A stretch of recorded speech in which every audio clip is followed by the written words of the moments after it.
and I think that's a retouch. Yeah, it is. Okay. And then we're going to,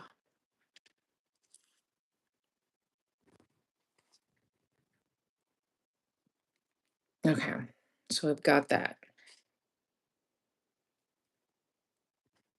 There we go.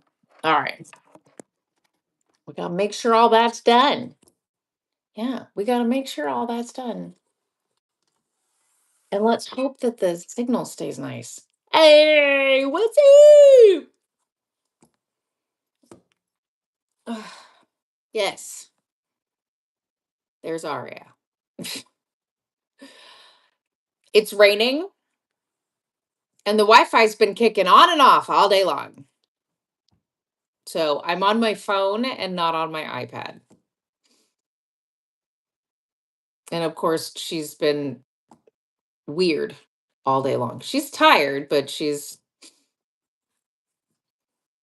it's raining there too. Yeah, she's tired, but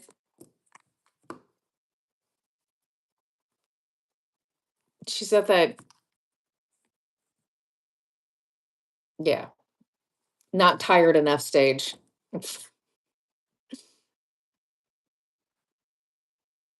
I'm not gonna let you jump on my desk. Hey, you unlocked, when did you unlock those windows?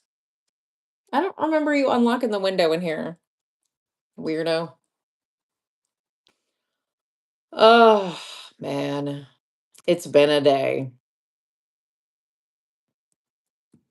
The rain has been crazy. It's, yeah, the rain is crazy. I just hope that this works okay because I'm on my phone instead of my iPad because my iPad only runs off of Wi-Fi. So if the Wi-Fi kicks off, it's gone, which sucks. But I'm hoping that this works okay. I don't know how well it's going to work, but we'll see.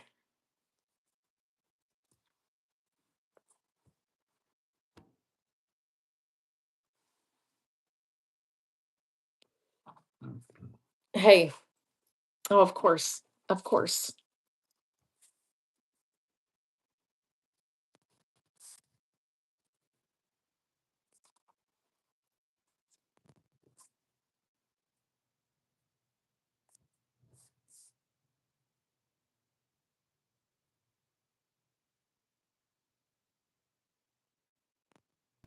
Why am I always talking to myself? I always feel like I'm talking to myself. What's up, Chrissy Jorgensen?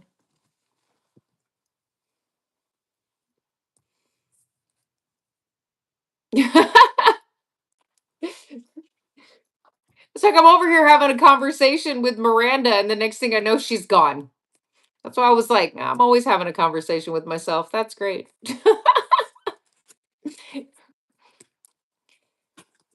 uh, oh, yeah. Okay, you're about to go to bed. If you can't stay here, you're going to go to bed.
Hey, as long as it's working so far, I'm okay with that.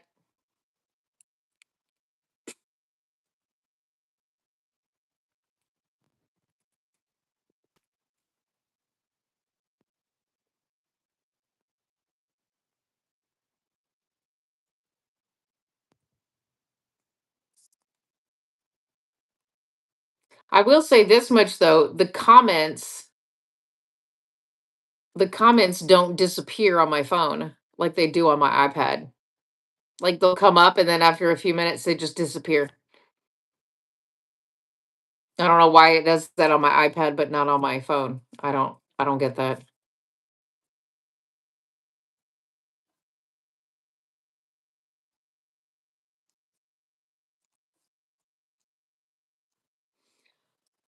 Oh, okay.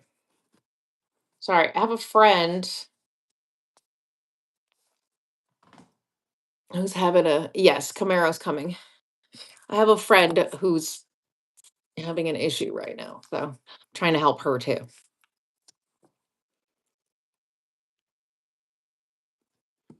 And I'm probably gonna go lay her down before I actually get started. I'm gonna give her just a few more minutes and then I'm gonna go take her to bed. But she's being quiet right now. I know. Did you pee, girl? Did you pee, girl?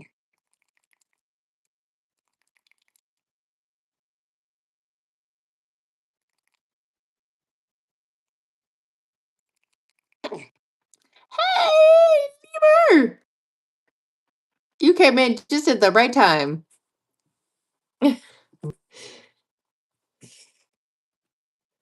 Um, huh. So you were talking to them? Were you talking to them? Hey, hey. Thank you. I know you're going to be wandering around, so you're going to go to bed here in just a couple minutes. Here, look. I know when you're sleepy, you talk more often. The rain has been awful all day. My Wi-Fi kicks on and off throughout the day. So I'm on my phone. You are not supposed to be on my desk. So I'm on my phone instead of on my iPad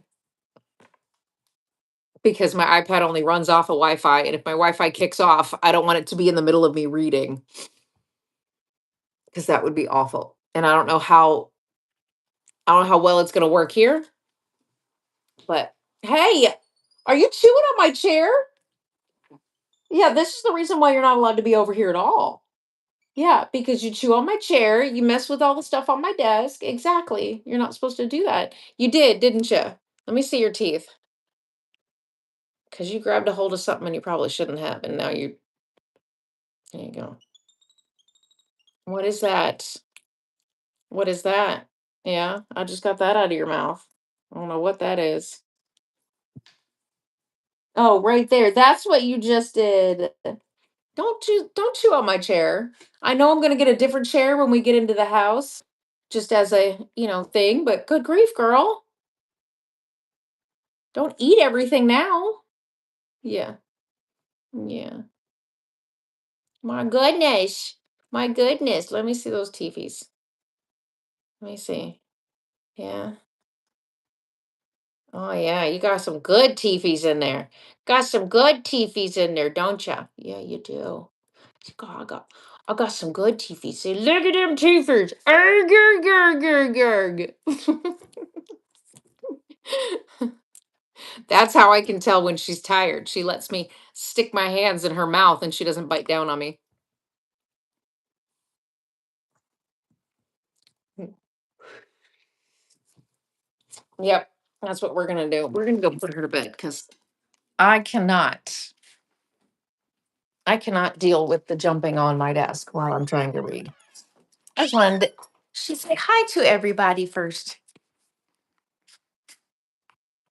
Oh, Kira, please tell me that's the garbage can and not you. Because I'm gonna be really mad if that is you. I hope that's just the diapers in the garbage. That's all I can hope for. Now I've got to look for it. Ugh.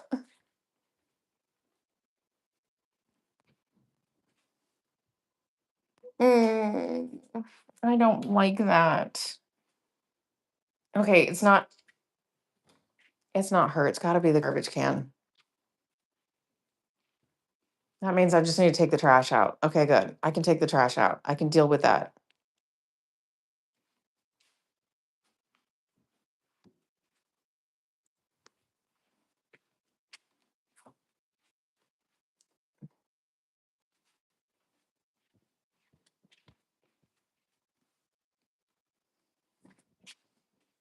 It's definitely the trash can. I got closer to the trash can and I realized I could smell it stronger. Okay, it's just the trash can. Okay. I felt the dog shit in my house. uh, okay, come on. I know. Look what you did earlier. Look what you did. I gotta put that back up there now. I know. She's a sweet girl. She's a sweet girl. You gotta take this off? Mm, yeah. You ready to go night night? Yeah. You ready to go night night? No. Huh? Huh? I know, sweet girl. Here's my dog. Oh my goodness, really? Yeah, look at that slow blinks. I see the slow blinks. I see the eyeballs. You took a late nap today too. So it's the rain that's making you sleepy. I know it is. Okay, come on. Come on. I know. Let's go tonight. Not on top. Let's go tonight. There you go. Good job. You have to let go of my sleeve. You just gonna pull that down? I gotta put that back up there. Oh, hi. Oh. Hi. Hi. I know. I love you too, baby. We're gonna put this up here. Just like that. I know. She's super sweet. I love you, baby.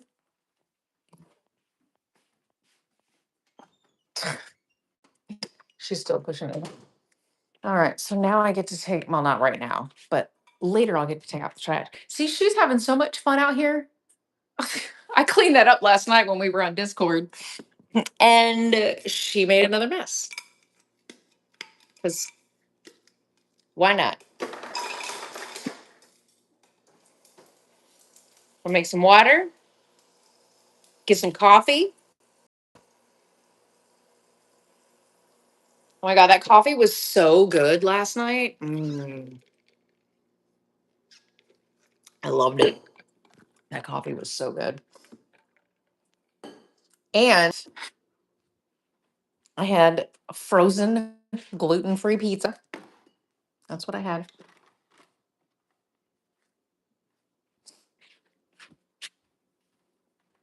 Ugh. Now I got to clean up the kitchen because she got the kitchen too. I didn't realize. I think most of that was dragged in.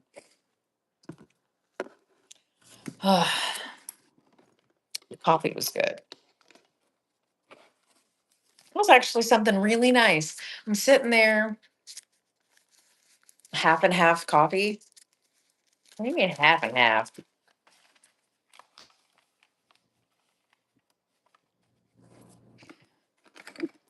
But it's nice being able to have a cup of coffee inside a regular cup. 2, 3, 4.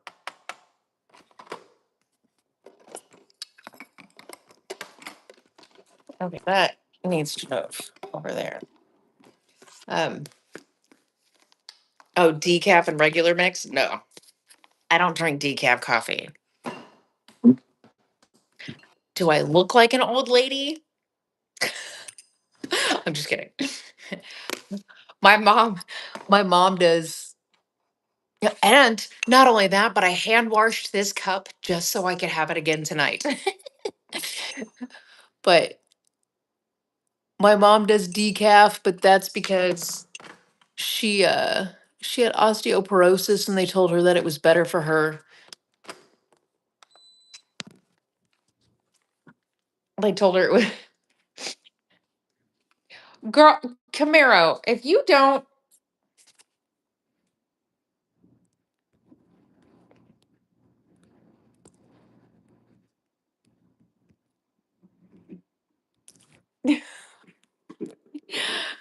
yeah, I know. But so my mom had severe osteoporosis. So they told her that she had to start drinking decaf because otherwise caffeine is not good for osteoporosis or whatever. I put the link in the Discord all the time. She said, she goes, it's not showing that you're live. And I said, Camaro, the link is in the Discord. I send it there because yeah, I don't know why it doesn't show I'm live. I don't know.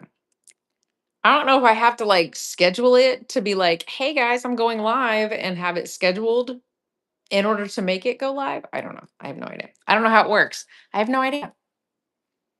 I don't know how that shit works. I just know that when I push the little button at the bottom and say live, it lets me go live. That's all I know.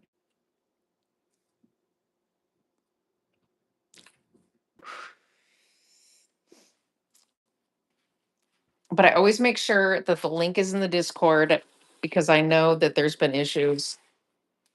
It just makes it easier. See, there is something right here outside. Oh yeah, you can totally see my head. I'm like, there's something right here outside. So whenever it rains, it's like the raindrops hit it. And that's how I can tell that it's raining outside because you just keep hearing this ding, ding, ding, ding, ding, ding, ding. And it only makes that sound when it's raining. So I can always tell it's raining outside. I'm like, oh, that's rain. Plus, not only that, but Kira won't get off the floor.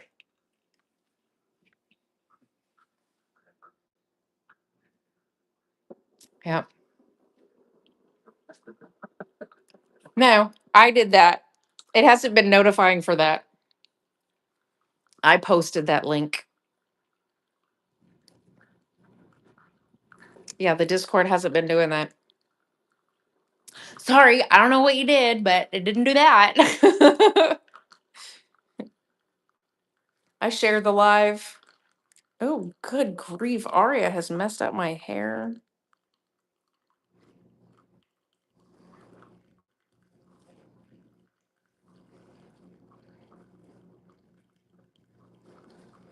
Ugh. Yeah, no, I have to post it. Hey, all I'm gonna say is I don't know what the hell she did, but she did not do what she thought she was doing. I will say that much. She did not do what she thought she was doing.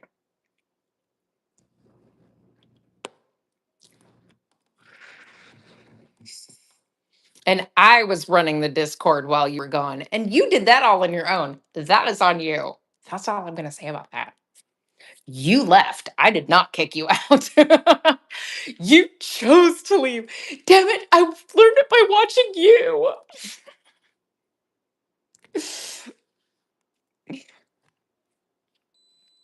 Uh, nobody important. Nobody important.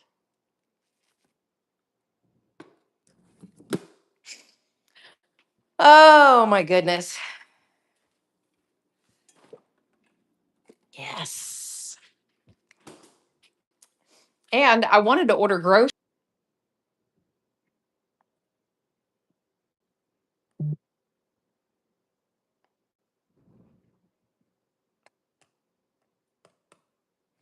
This is going to be my cup for me to sit out on my front porch and drink my morning coffee while Aria plays. When does that add a Q&A sticker? What? Oh, it just disappeared. Okay.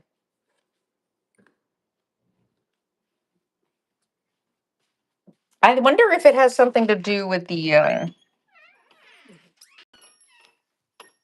difference between my phone. Maybe it's just the rain. Who knows? Okay, hold on. I had to get my coffee so I would be ready to read. Where's my? There it is. And I gotta plug this in because I was on the phone with Camaro, so my phone is almost dead. But anyway, maybe it's the rain. The rain is making them super blue. I don't know. Anyway. uh, I know that's why I got coffee. I made sure to get my coffee. So I got it. No yawning. Be kind.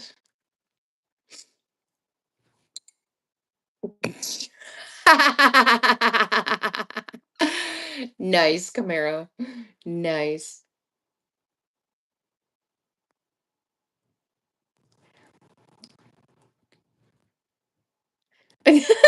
Christy Jorgensen. She's over there clutching her pearls. What? Okay. So we are reading chapters 8 through 17 today. It sounds like a lot, but I don't think it is. Because it's just this little bit right here in the middle. It's just that little bit right there. Um, so right now, I know, right? It's so nice being able to talk in a live.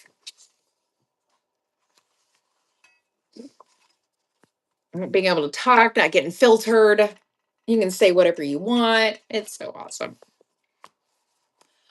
Also, so the last track on my books, they're in Texas. I am hoping you have your own aria right now. um, I'm hoping to have them delivered tomorrow. I say books. It's literally just the newest one that was just published that releases Friday. Um, but I'm getting 3 copies of it. One for me, one for my mom, and one for Hayden. Um, Hayden because she's on the cover. And my mom because she'll send me edits and be like, "Hey, this is stupid." Aw, that's cute though. Um, but yeah, I never got this one back from my beta readers, but that's fine. That's fine. Figures cupboard. Hayden's on the cover. Hayden's on the cover. She does need it. So at this point, I am reading Fundamental Affair. We are doing chapters 8 through 17.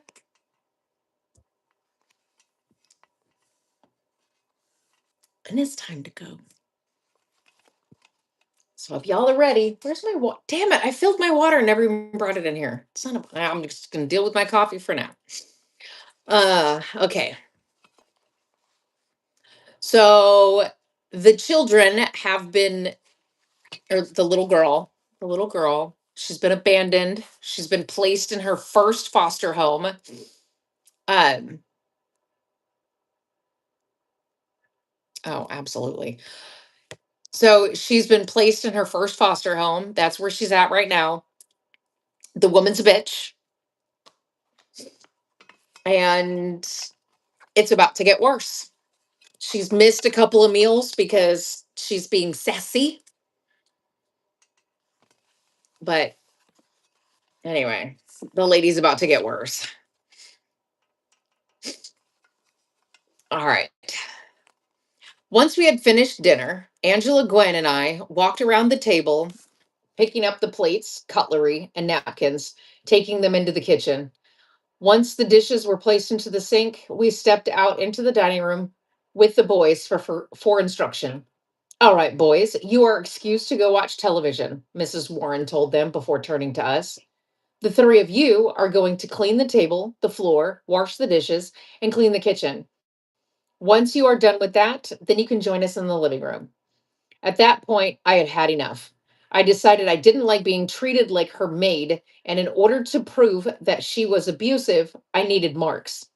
I remembered what Angela had said about questioning Mrs. Warren and thought for only a moment about what I would say. Angela and Gwen turned and went straight to the kitchen. As the boys turned and headed toward the living room, as the boys turned and headed toward the living room, knowing I was testing the boundaries, I stood up straight and spoke with confidence. This isn't fair, I said, stomping my foot on the floor. Why do you treat the girls different than the boys? I asked. First of all, you don't question me. Secondly, the correct word is differently than the boys. And last, I'm the adult around here and you are the child. You do whatever I tell you to do, or there will be consequences, she told me. You mean like when I didn't get to eat dinner yesterday because I said I was tired, or when I didn't get to finish my breakfast because, like all kids, I made a mess? Or are you referring to the 2 times you hit me on my face? I said with a sassy attitude. Are you looking for a beating? Mrs. Warren said. Is that one of your consequences? I asked. Go to your room, young lady. I want to call Officer Lee. You do not tell me what to do. I tell you what to do. Now go to your room. At that point, all the other children had come into the dining room where we were arguing and were watching it all unfold. I was refusing to back down. I decided that if I was going to live with random families, then I wanted to make sure they knew I wasn't going to back down from anyone.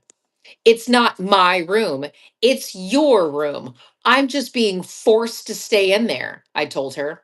Mackenzie, stop, Angela said from the opening of the kitchen. No, this is not right. I'm not going to stay here with someone who is going to treat us like maids. You're mean, and no one likes it here. I want to call Officer Lee to tell her I'm not happy and have her find me a different house to go to, I argued. That's it. I'm done with your mouth, she said, grabbing my upper arm directly under my armpit and squeezing as hard as she could.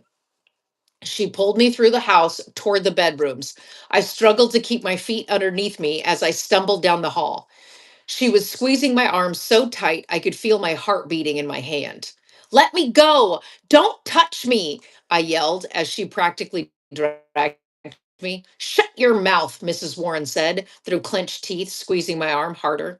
Once we got to the room I was staying in, she shoved me toward bed and pulled an extension cord out of her pocket. She straightened it out, then folded it in half. I bounced off the edge of the mattress and fell to the floor. Once I was able to scramble to my feet, I tried to run past her and out the doorway. She reached out and grabbed my hair, pulling me back toward the bed. Mrs. Warren bent me over the side, pressed my face into the mattress with one hand, and swung the cord with the other. The whooshing sound of the cord as it whipped back and forth, striking me on my back, arms, and legs, caused the muscles in my body to tense. She just continued to whip my back and anything else she could reach until she got tired. Please stop! Ow! No! Please stop! I screamed, pleading with her. You're going to learn, little girl. If you continue to run your mouth, I will keep going. Shut up, she said between swings of the cord. Once I stopped yelling, she stopped beating me. I could hear her breathing heavily when she stopped. When she finally lifted her hand off my face, she didn't say anything. She just walked out. I slowly slid down off the edge of the bed and lowered myself to the floor, laying there on my side for a few moments, crying quietly. I didn't realize she would react so violently. I thought Angela was exaggerating. Angela, come tend to this, I heard Mrs. Warren say as she walked down the hall. A few minutes later, Angela and Gwen came in with first aid supplies. Angela helped me up off the floor and assisted me with carefully removing my pajamas. Some of the wounds on my legs were bleeding and some were just red and swollen. Angela picked up a spray bottle and sprayed something on the back of my legs that increased the pain. I cried out in pain as it felt as though Angela was rubbing sandpaper up and down both of my legs. Ow, what is that? Shh, be quiet. She will come in here and hit all three of us. Please don't yell out, Angela told me as she dabbed at my wounds. I leaned over the bed and placed both hands over my mouth in order to muffle the sound, which created a low grunting noise from my throat. When she stopped, I turned to see what she was going to do next. Angela picked up a cotton ball and ointment. She squeezed the ointment onto the cotton ball and gently dabbed it on all of my wounds.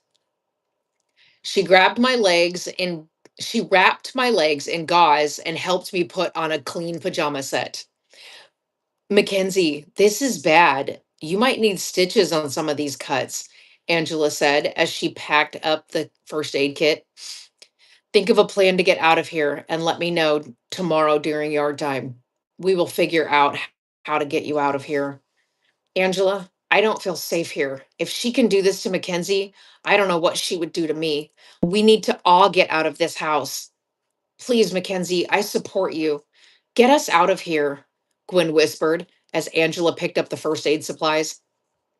Angela nodded at me as they both left the room and I stood up.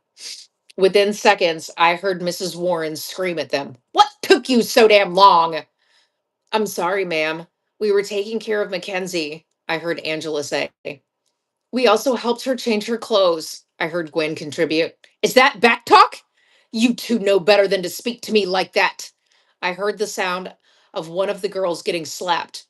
Put that stuff away. Shut up and sit down before the two of you get the same punishment, Mrs. Warren told them. While the other children watched TV with our captor, I very carefully sat down on the bed. Pain radiated through my entire body with every slight movement I made. As I rested for a moment, I thought about how we could escape. It wasn't like we would be able to just walk out the front door. If I would not be able to call Janet Russell or Officer Lee, I knew we would have to sneak out.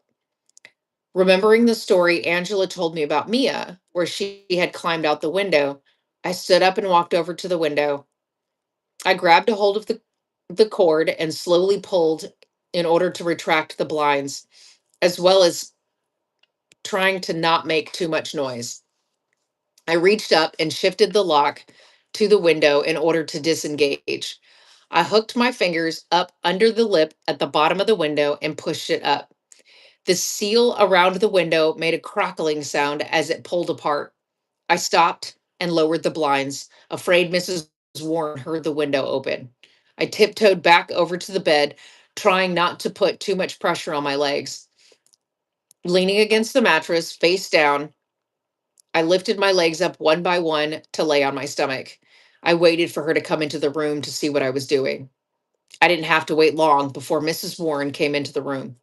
She walked into the bedroom and looked at several things before coming over and standing next to the bed. What did you do? She asked. Nothing, I said, my face pushed into the bed, facing the wall and not moving. Excuse me, but when I talk to you, I expect you to look at me. I can't move. Oh, really? Do you want another beating? I didn't do anything wrong, I pleaded, still not moving. This is ridiculous. You are going to do what I tell you to do, and you will not talk back, she said, striking me on the back with the extension cord again. I screamed into my pillow with each excruciating blow. Every muscle in my body was tight and tense, awaiting each and every time the cord came into contact with my back. Mrs. Warren was hitting me so hard, my body bounced on the mattress. As soon as she stopped, I wiped the tears and snot off my face against the pillow. I knew that Angela would come in to patch me up as soon as Mrs. Warren left. Once she came into the room, I would tell Angela my plan to sneak out the window and run away. Since I wouldn't know where to go if I went by myself, I would need the older kids to go with me. Plus, I would need help moving around. Angela and Gwen, Angela and Gwen, go in there, fix her with the first aid kit, with the first aid, so she can heal before the next social worker visit, Mrs. Warren yelled. when she was back out into the living room. As soon as Angela came into the room, I heard her gasp. Ah! Ah! I'm trying to hold back now. Oh my gosh. I didn't realize it was that bad. I mean, I knew, but I didn't, I don't know, I guess I didn't think about it. Ugh, I think this is where her clothes are stuck to her. Okay, hold on. Give me a minute. Who all do I still have with me now? I still got everybody with me? Ugh. I know, right? I'm trying to read without that sound in my voice so you can tell. Like, oh my God, this poor little girl. Ugh. Okay. Ugh.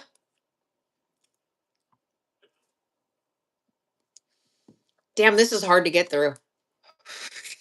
And this isn't even the guy that gives me the creeps. There's a guy that's coming that's literally going to have you. Okay. I'm just going to keep going because this is going to get really bad and I just need to get past this lady here. Okay. I'm turning that off. All right. I was in so much pain, I couldn't move at that point. I just cried.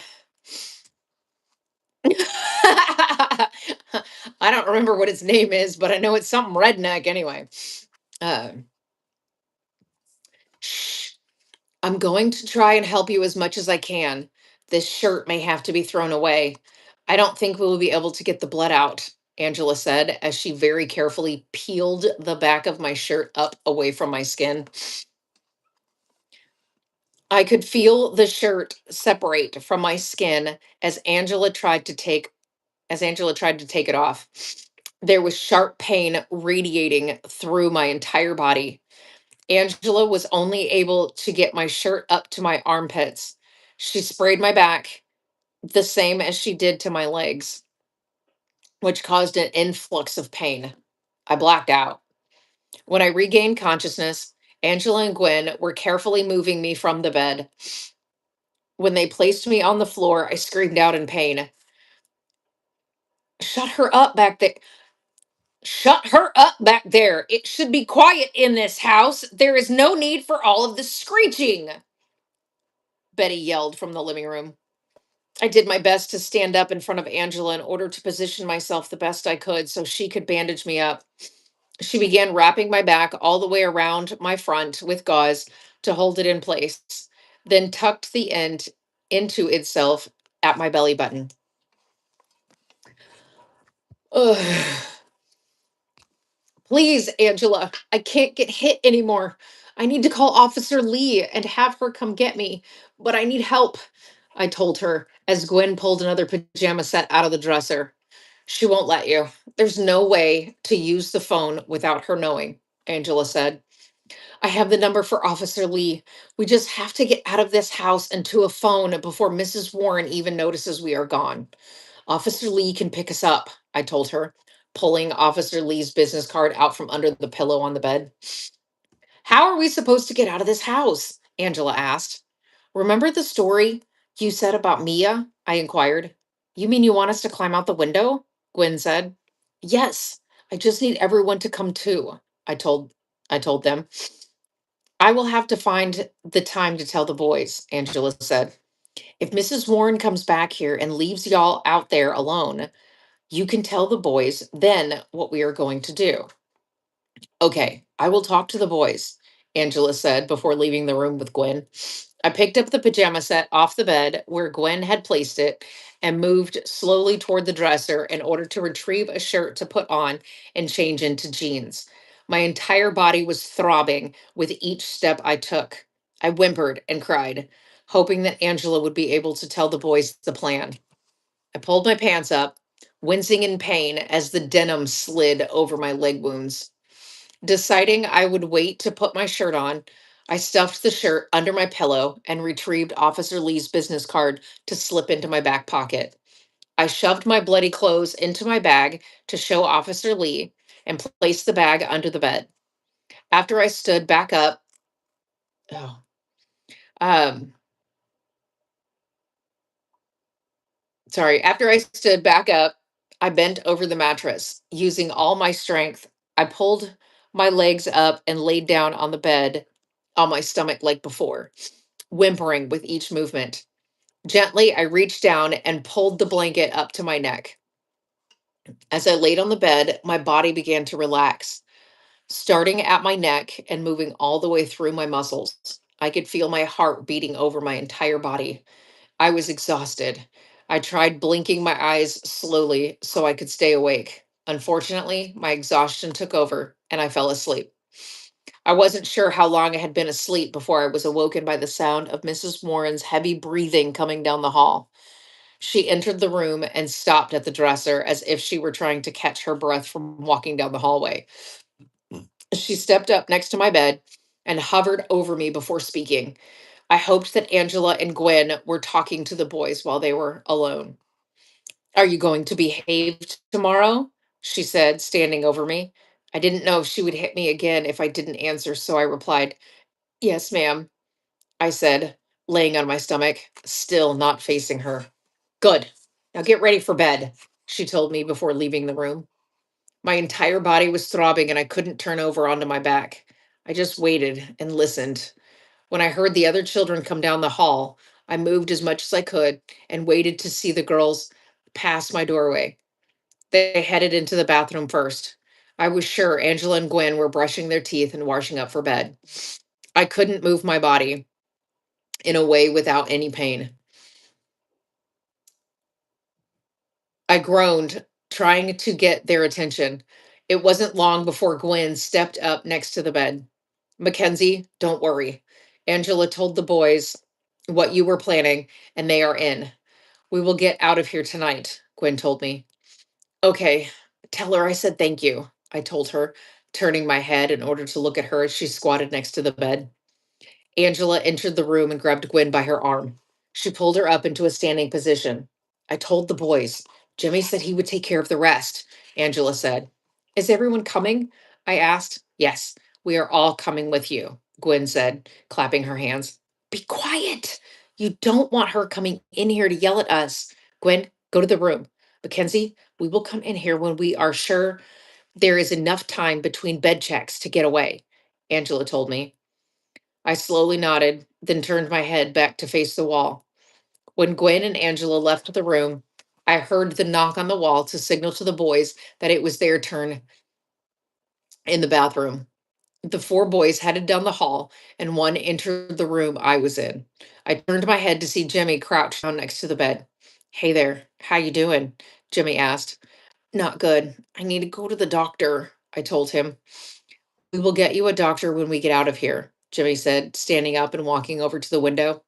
He pushed the window up as far as he could without raising the blinds, then returned to the side of the bed. He smoothed his hand over the top of my head, then gently kissed my forehead before adjusting the blanket that was covering me.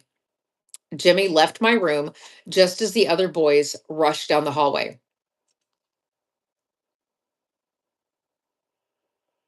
Oh, shit. All right. Okay, Camaro.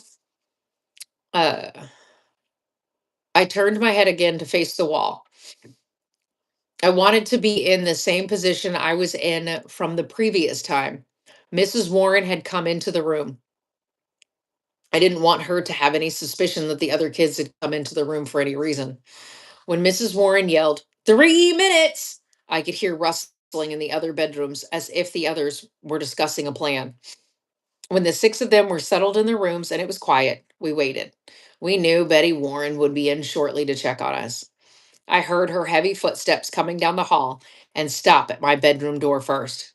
She didn't come into the bedroom, she just stood in the doorway. She made her way back down the hallway, going room to room and into the living room. where she had turned the volume up on the TV. A few moments later, I heard someone come into my room and stop next to my bed. When the person touched my arm, I turned to see Jimmy's face. He reached up and moved my hair out of my face. She's still up. It won't be long before she comes to check on us again. Once she goes to bed, we can get out of here. Just hang on a little bit longer, okay? He told me. How are we going to get away? I can barely move, I told him, tears soaking the pillow. Don't worry, Mackenzie. I will help you. If I have to, I will carry you. The next time I come back, we will all be here, Jimmy said, standing up, kissing me on the forehead again, and leaving the room. I turned my head back to face the wall. He was right. It wasn't long before she came back and went room to room checking on the children. After she left the hallway, the television in the living room turned off. After a few moments of silence, the other six kids entered the room. Angela pulled my covers down and helped me out of the bed. I reached under the pillow and produced the shirt I had placed there earlier. Come on, Mackenzie. We don't have much time to get out of here, Angela told me as I leaned back against the bed after standing. I feel dizzy, I told her, waiting for the room to stop spinning around me. Jimmy and Jack pulled up the blinds and opened the window all the way.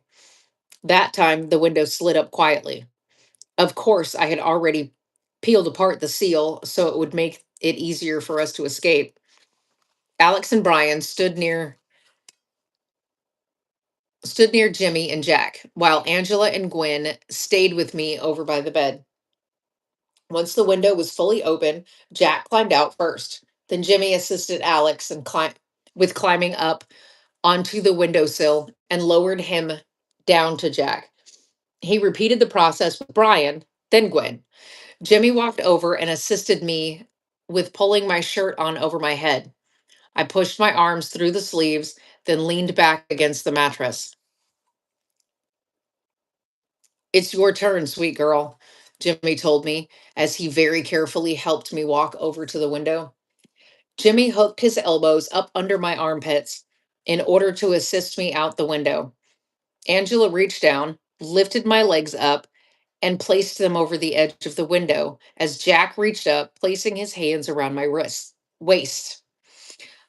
I was lowered down to Jack, and he held on to me until my feet touched the ground. The pain radiating through my body created an excruciating pull as I went through the open window, and I let out a slight yelp. I bit down on my lip as the other children shushed me. I stumbled to stand as Jack held onto my hips until I was stable enough to stand on my own. Gwen came over and hooked her elbow with mine, guiding me away from the open window.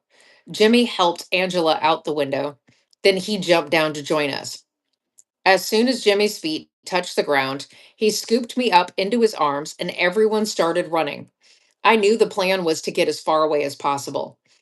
So we were running down the street as fast as we could, as fast as we could go with my injuries. Once we were far enough away to where we couldn't see the house, everyone stopped running.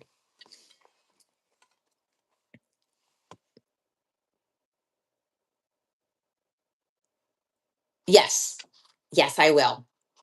You blame Rod. I know. It's okay. I'll do a quick rundown when I get done with this chapter. I got just a few more pages on this chapter. um, can you walk? Jimmy asked me. I think so, I said, and he placed me down on my feet. Where are we going? Angela asked as we all walked down the street. We need to get to a phone, I said, pulling Officer Lee's card out of my pocket. Angela took the card from me and glanced at it as we continued past all the houses on our way toward the main road. It's still early, and some of these houses have their lights on. Maybe we could knock on someone's door and ask to use their phone, Brian suggested. Do you know any of the neighbors around here? I asked. No, Mrs. Warren homeschools us. We are only allowed to play in the backyard with each other. We aren't allowed to interact with the other neighborhood children, Alex said. Why? I asked. Mrs. Warren says that kids that go to public schools are like feral children and they could be a bad influence on us. I personally think it's so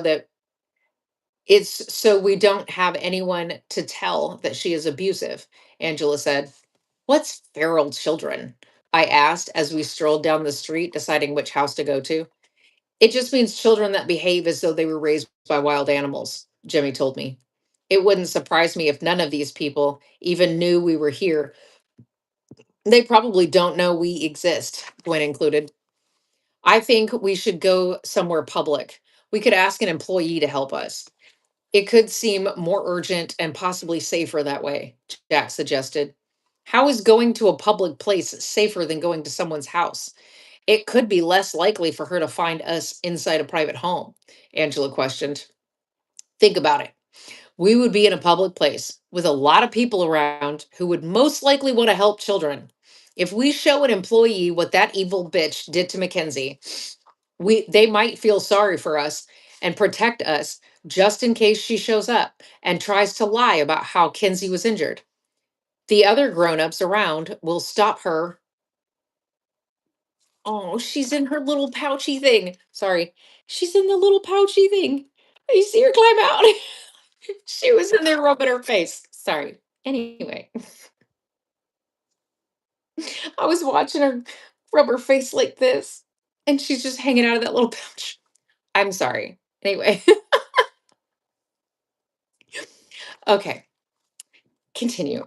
Um, the other grown-ups will the other grown-ups around will stop her from taking us and most likely tell her to wait for the police instead of just handing us over to the Wicked Witch of the West. If we go into someone's home and she shows up there, and she shows up, there is only one homeowner. There's only the homeowner there, and they will just hand us over and accept her explanation just so they don't have to get involved, Jimmy explained. How many times have you run away from foster homes? Angela wondered. When we were first taken into the foster care system, our social worker said it could be a few months before she could find a home that would take the two of us together. Jack vowed he would find me no matter what, or no matter how far apart we were, and as many times as he had to. Of course, after the fourth time, our social worker finally found a home where we could be placed together, Jimmy said, giving his brother a high five. Well, let's get out of this neighborhood before she realizes we are missing and comes looking for us, Angela said, linking her arm with Jack and leading the way. Gwen and Brian linked their arms with mine. Alex walked behind me with Jimmy. My body felt like it was on fire, but I kept going. I knew I needed professional medical attention, and we stayed with, and if we stayed with Betty Warren, I would not receive that. I know, right? So, no, I'm not.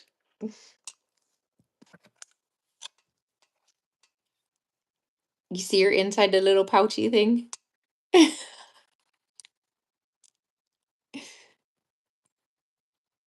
Look at how cute it is. She's so cute. Anyway, that's the end of the chapter. You got Matthias Zootopia too. Aww. Ah, and she's wandering around now. Damn, that was freaking hard. They finally escaped the bitch. Whew. They escaped the bitch. That poor girl has been beaten, slapped, berated. Ugh. She can't deny. As she climbs out, she had one leg hanging out. You sweet girl. And that's what she said. She's so sweet. This poor little girl.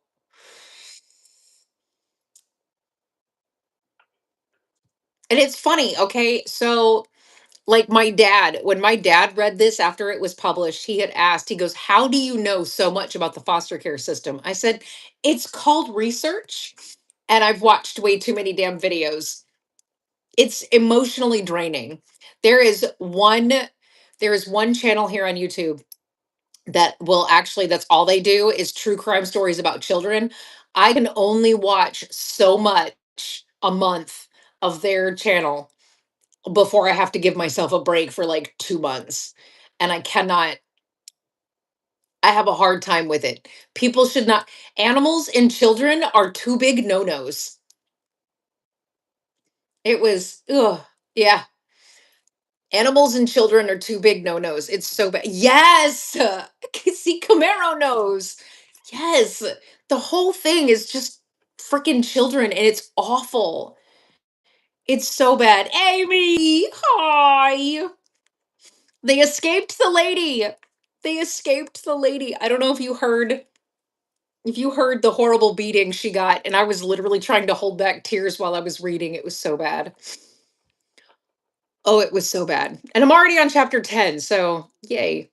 It's only because I had to keep reading and just get completely past. I needed to get past 8 and 9. Oh, it was hard. Oh, yeah. They do post at 10, 12, and 2 o'clock on Friday. So they're one right after the other. And they're usually about 10 hours, 2 hours long on the videos anyway. So, oh, thank good. It was. It's a lot. It is a lot. But the way that they do their videos and stuff like that, oh, whoa, it's so heart-wrenching. It's so heart-wrenching. So yeah, it's a lot. Oh, I know. I know. She beat the little girl with a extension cord that she keeps in her pocket. So at this point now, they have snuck out of the house and now they are trying to go to a public place so that she can get medical attention and they can get the hell away from her. All of the kids, all of them have gotten out of that house. So thank goodness for that.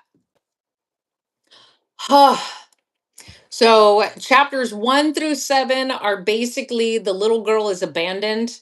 She's found by a front desk clerk at a hotel, who calls the police. A police officer finds her and has made sure that she is placed and she's okay. And then she's not, because the first house she goes to is this evil fucking witch. And yeah, it was so heartbreaking. I know. Literally as I'm reading it, I am fighting tears. As sad as it sounds, I am fighting tears while I'm reading this, thinking to myself, this is so awful. And I'm like, I have to read this. I got to get through it. Oh yeah. And that's why I say you can always read this one first, because where this one ends, basically this one begins. So if you get through it first, it's okay. Oh, I know. I know. But I will say this much though. They have escaped. They are away from her now. Now they're going to try to find a place to be able to contact the officer. Yeah. But yeah, you can read this book first, but there are characters that are mentioned throughout this book that show up in the last one. That's the only reason why it's third. So it goes here and then it goes here. This poor girl, but you get to see her growth. So you get to see how much she grows up.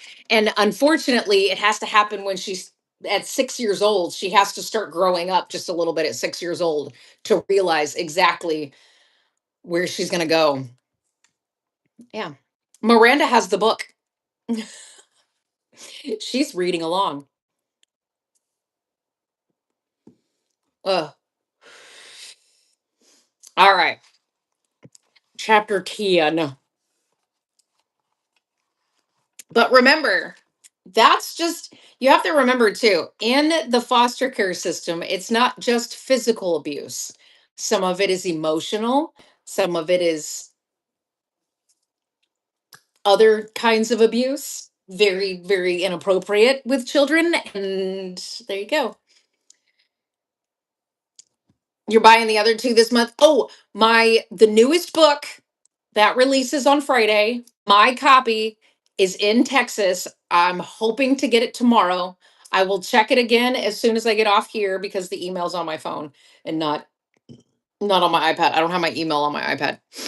Um, but I will check it again when I get off here so I can find out where it's at and hopefully exactly. But like I said, I did so much research on this. These are actually true stories that have actually happened to children in the foster care system from watching videos of people talking about that kind of thing. So, yeah, these are stories that actually have happened to children that they have told their stories of what happened to them in the foster care system. Or I mean, I got them from true crime. That's probably one of the worst parts is that a lot of these, and it has been the names and stuff like that would be.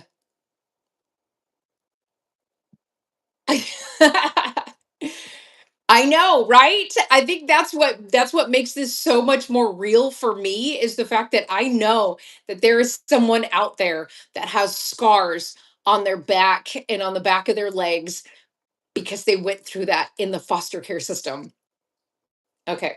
I need to finish reading this before I start talking about too much. And these children, these children, I'm just glad that they didn't let that one woman out of jail for what she did to her three kids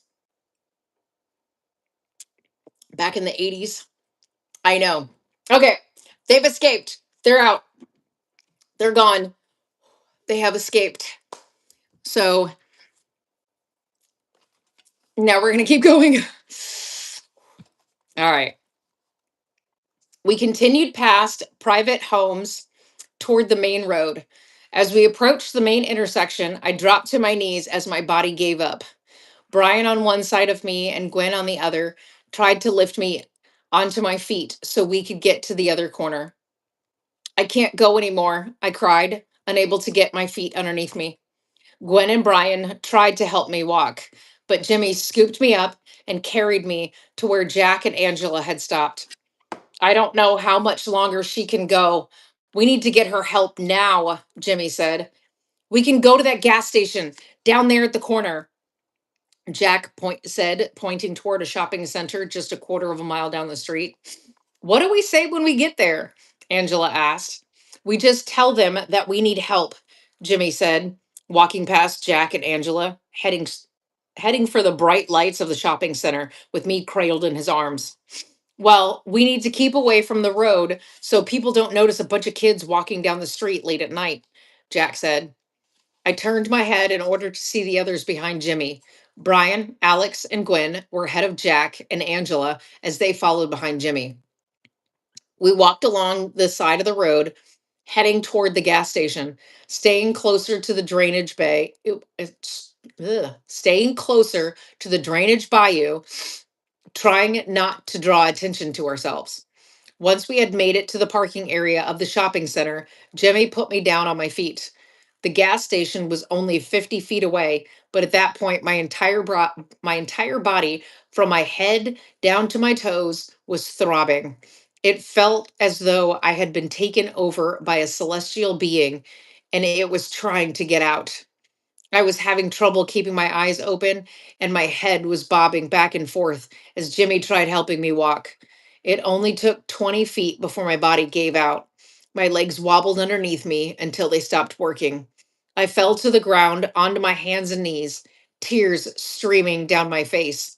Are you okay, Mackenzie? Jimmy asked, dropping to his knees next to me. No, I'm not, I began, staring at the concrete, watching my tears create a puddle. I'm scared to know where I might end up next. What if it's worse than being with Mrs. Warren? Trust me, sweet girl. Nothing is worse than where we just escaped from, Jimmy said, standing up and extending his hand to me. I turned over into a seated position, wiping my face with the bottom of my shirt, and reached up, grabbing Jimmy's hand. As I stood up on my feet, Jimmy scooped me back into his arms and carried me the final 30 feet to the front doors of the convenience store. As Jimmy laid me on the carpet in the middle of the floor, the others walked up to the counter where a young man stood reading a textbook. Can I help you? The clerk asked. We need to call someone. Maybe use your phone, please? Jack asked with the most pathetic sounding tone. Even I felt sorry for him. What happened to her? The clerk wondered, asking about me. Our foster mother beat her for asking a question. She's only 6, and we ran away to get her help. Can you please call this officer so she can come get us? Angela said, handing the clerk Officer Lee's card. He nodded, then turned to the phone and dialed the number. I'm Twain, by the way. If you need anything for her, let me know, he said as he waited for the officer to answer on the other end of the line. Is there any way I could get some ice for her back? Jimmy asked as he rolled me up on my side. Of course, let me get you a bag, Dwayne told him. Jimmy stroked his hand through my hair before standing and walking over to the counter. As Dwayne spoke into the phone, he handed Jimmy a plastic bag and pointed toward the soda fountain machine where the ice dispenser was. Jimmy scooped ice into the bag, then came back over to me. He placed the bag gently against my back, and I started to close my eyes. Jimmy shook me slightly, and I looked up at him. Don't go to sleep, sweet girl. We need you to stay awake until you are looked at, Jimmy told me. I'm so tired, I said. Of course you are. Getting beat as badly as you did can take all the energy out of anyone, Angela said, sitting on the floor behind me and holding the bag for Jimmy. She's on her way. She said she will be bringing the police and an ambulance, Dwayne said after hanging up the phone. Thank you so much, sir. We really appreciate your help, Angela told him. The other children sat around me as I lay on the floor. Every so often, Jimmy would nudge me if I started to fall asleep. Once my back began feeling numb, I could hear sirens blaring, the high pitched squeal getting louder as it got closer. Here, Amy.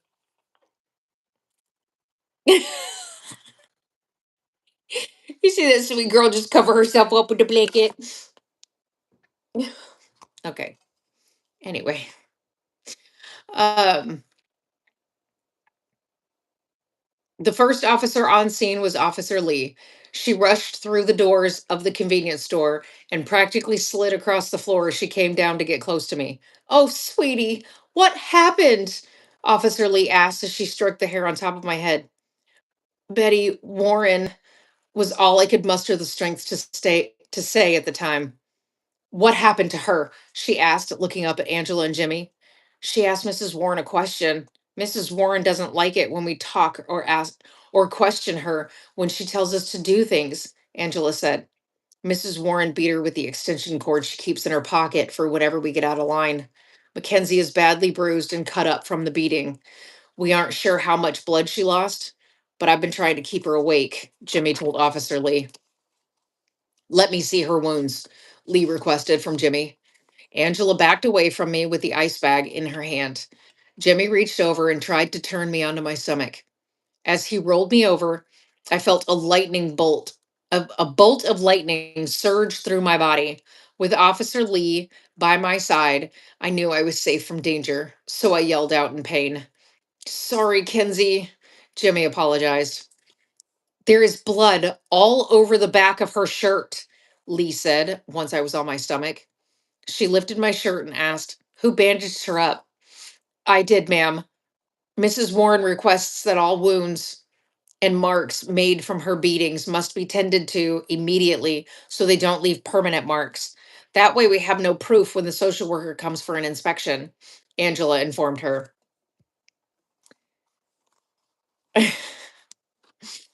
uh, I'm going to take care of this, Mackenzie.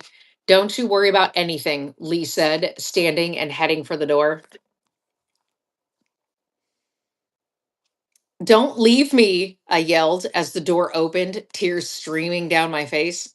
I will be right back, Lee said, coming back over to me, kneeling down and stroking my hair. Three officers just pulled up in their cruisers, and I'm going to tell them where to find Betty Warren. The rest of you, stay with Mackenzie. Lee stood up again, headed for the door.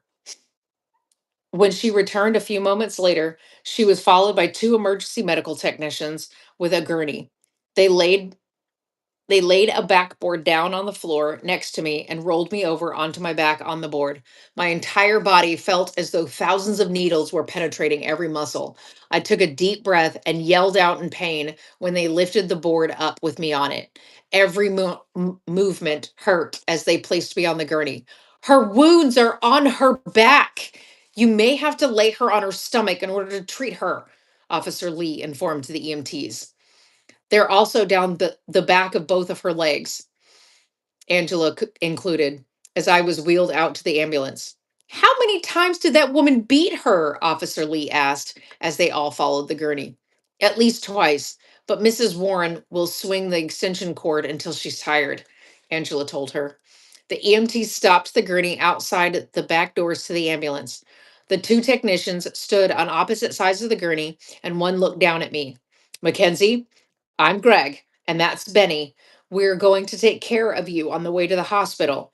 Is it okay if we turn you over so we can see what happened to you?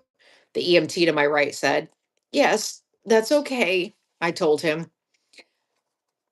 Greg wrapped his hands around the handles of the backboard as Benny placed his hands on my left arm. Greg pulled the backboard out from underneath me, and Benny gently turned me over onto my stomach. I don't I don't want to go alone, I pleaded as I was lifted into the back of the ambulance on the gurney. Angela, go with her. The rest of us will go in my car and meet you there, Lee instructed. Greg assisted Angela as she climbed up into the back of the ambulance with me and followed up behind her. Yeah, yeah. Benny closed the back doors and climbed up into the driver's seat of the ambulance. He drove to the hospital with the siren blaring. Are you are you the one who bandaged her up? Greg asked Angela as he cut my shirt open in the back. Yes, sir. I have been bandaging up the kids Betty Warren has beat on for years. I told her not to ask questions, but the other kids were pleading for her to help them get out of the house because we are miserable there, Angela told him. Well, you did a great job taking care of her, he said, cutting the bandages. Most of it was stuck to my skin from the blood that had dried. He tried to be careful, but I could feel blood dripping off my back from the wounds he reopened. As the air swept over my skin, the feeling of being scraped with sandpaper had returned. Is she going to be okay? Angela asked. She's going to be just fine, thanks to you. All I am going to do is clean her up just a little bit and find out if any of the abrasions are deep enough to need stitches. Once we get her to the hospital, they're going to fix her up as good as new and then let her go home, Greg informed. But we don't have a home, Angela said, reaching out to hold my hand. I'm sure Officer Lee and social services will take care of that, he reassured her. Hey, Mackenzie, do you think Officer Lee would let us stay with her for the night? Angela asked. I'm sure if I ask, she will let all of us stay with her until they are able to find new homes for us, I told her. Ugh. Whew. Safe. Hey, I'm just glad that that cop is sending somebody over to the house. Ugh. I know, right? These poor kids. And all Angela wants is to stay with Gwen. That's it.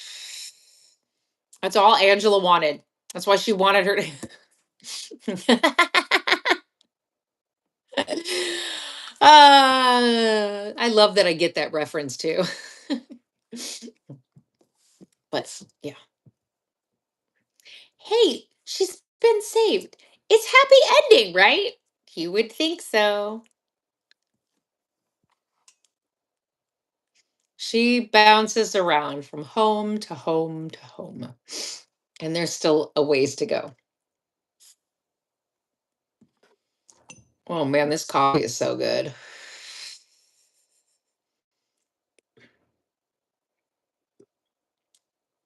I even can picture the kid that says that in that movie. I can picture him in my head. It's killing me, Smalls.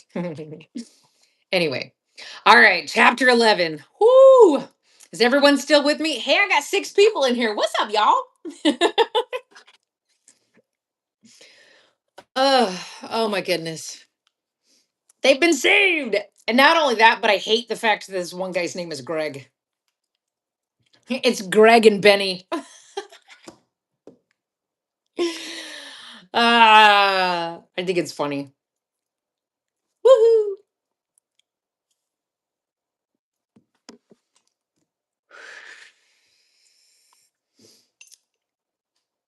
Uh.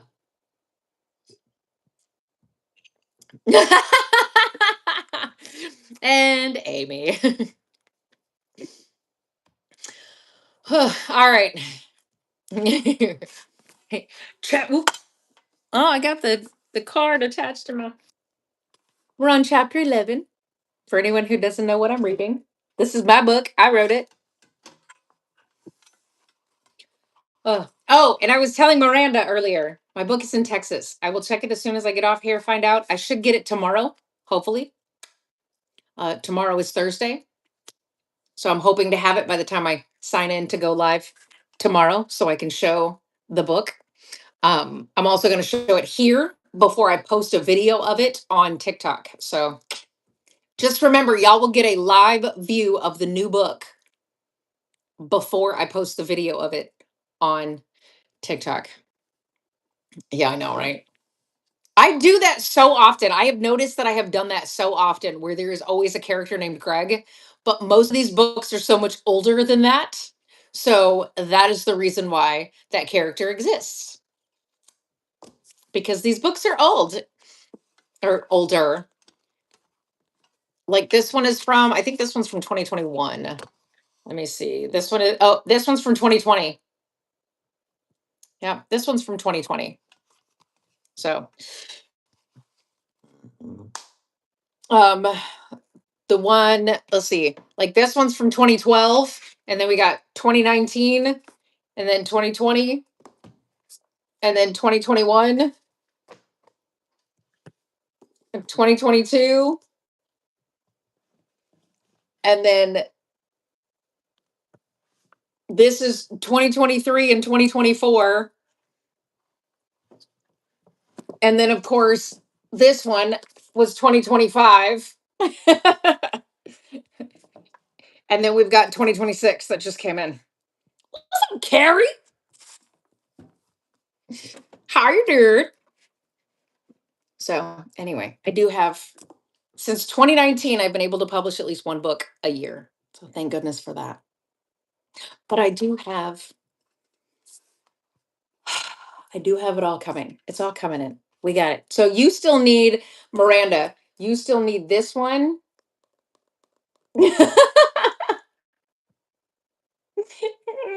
You're gonna make me cry, and I can't do that right now.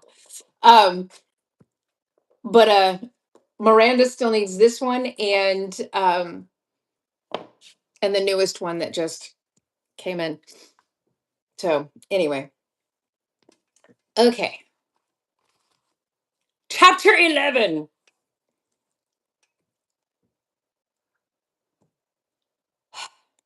All right, we got 11 through 17 that I still have to read. So, all right. Okay, good. Awesome. I love that. As the ambulance pulled up to the emergency room entrance of the hospital, Benny from the front seat turned off the siren. Within a few moments, the back doors swung open and Benny was standing on the other side. He first assisted Angela out of the back of the ambulance before assisting with the gurney I was on. As soon as the wheels touched the concrete below, Officer Lee trailed behind Brian, Alex, Gwen, Jimmy, and Jack as they all ran toward me. All six of the other kids surrounded the gurney and held on to the sides as the EMTs wheeled me into the hospital. I reached out and touched Jimmy's hand. All right, kids, you're going to have to stay here in the waiting room while Mackenzie goes in for some tests. They're going to fix her up and help her so she isn't in so much pain. I'm sure that as soon as the doctor is done with her, we can go back to see her, Officer Lee said. Jimmy looked down at me and stroked my hair. We'll be right here waiting for you. You're going to be just fine. I was wheeled down a brightly lit hallway and into a room. The EMTs passed me over to a doctor and a couple of nurses. There was a small television like machine right next to the side of the bed. The gurney was pushed up next to the bed, and I was lifted off the gurney and placed onto the bed. What happened? The doctor asked Greg. 6-year-old female has multiple lacerations on her back and legs. She was beaten with an extension cord. Received minimal first aid by an 11-year-old girl, Greg informed him. Thank you. We've got it from here. One nurse informed Greg and Benny as she stepped up to my right side and placed one of her hands on my arm. What's your name, sweetheart? She asked.